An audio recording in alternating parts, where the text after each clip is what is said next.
Bonjour, aujourd'hui on se retrouve avec une vidéo, donc une vidéo de présentation. Donc ça va être la suite de mes aventures créatives pour cet été 2025.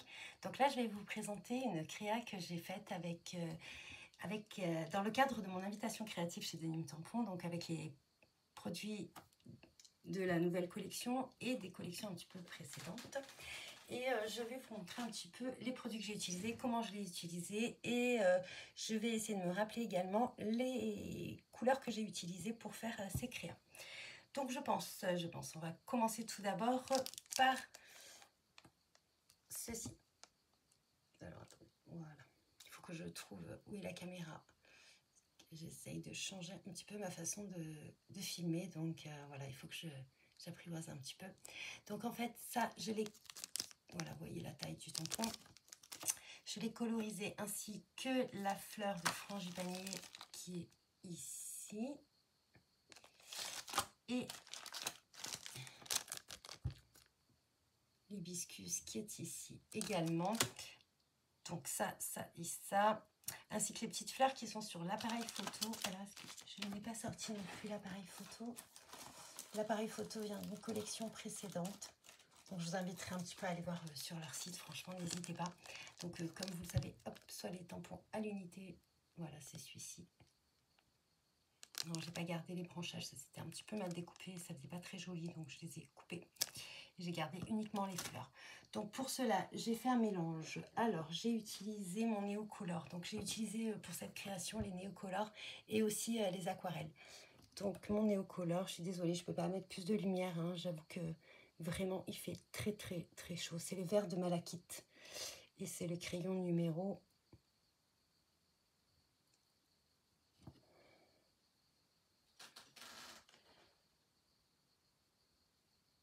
Je crois que c'est 180. J'ai fait ça. Et aussi pour faire un petit peu d'aquarelle. Ici, c'était à l'aquarelle. Alors, il y en a une des fleurs qui était un petit peu un mélange d'aquarelle que j'avais déjà sur ma palette. Que j'avais déjà confectionné. Il y a un tout petit peu, mais vraiment un tout petit peu de sépia naturel que j'ai ajouté en fait un bleu. Alors, si je retrouve ma petite palette, c'est le turquoise de phthalo.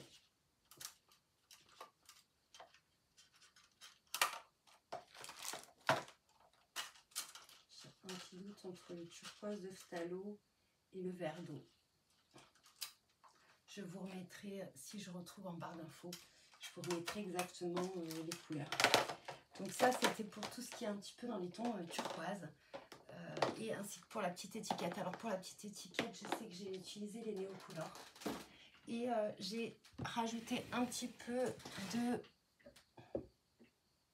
de noir qui est 009 pour foncer un petit peu la bordure.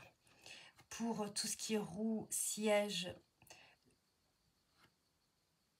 j'ai également ajouté du noir. Et l'appareil photo également. Au départ, je voulais le faire en gris, mais il n'était pas assez foncé. Donc, je crois que j'ai mis un petit fond de gris, qui est le 005. Et j'ai foncé avec le noir des Neocolor.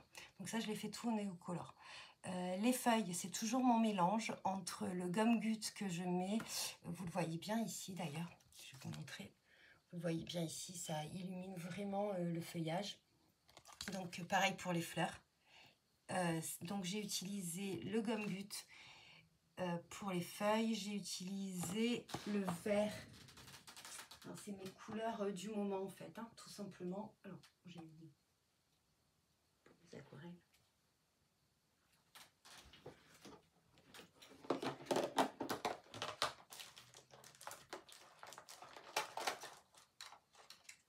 Alors j'ai utilisé le vert olive.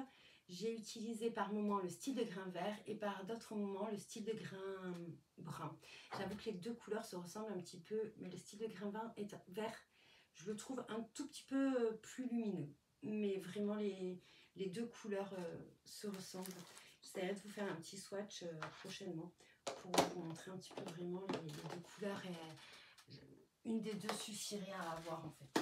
C'est que je m'étais trompée au départ. Il n'y avait pas le style de grain vert, du coup j'ai acheté le style de grain brun tout simplement.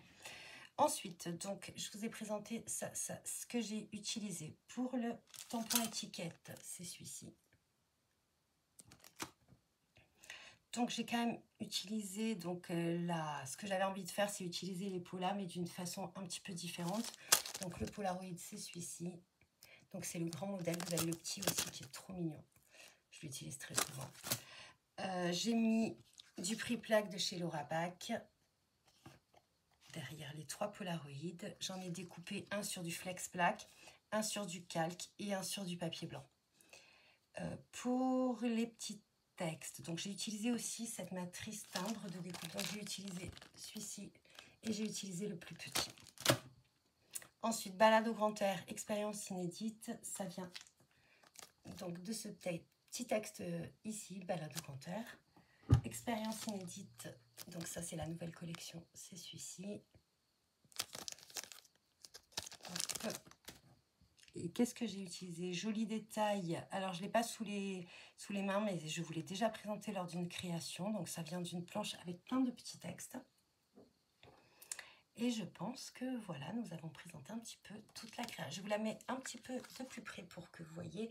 J'ai rajouté un petit peu de glossy. Hop. J'ai rajouté un petit peu de glossy accent. Ici, ici, ici. J'en ai pas mis sur les fleurs. J'ai hésité à mettre un petit peu des fleurs avec du glossy accent. J'aime beaucoup l'effet du glossy accent. Ensuite, j'ai rajouté quelques gouttes de nouveau. Des gouttes de Posca. Voilà, j'en ai mis un petit peu partout. Alors, j'aime beaucoup l'effet que donnent les petites gouttelettes sur les créations. Je ne vous ai pas parlé du jaune. Donc, le jaune, c'est toujours le même mélange. C'est le Gum-Gut. J'ai rajouté un petit peu pour le foncé de l'Orchidonne et ensuite un tout petit peu d'oranger de Chine en couleur sennelier en aquarelle. Voilà, donc j'espère que cette vidéo vous aura plu, ma petite créa. Dites-moi en commentaire ce que vous en pensez. En attendant, je vous dis bon visionnage et bon scrap.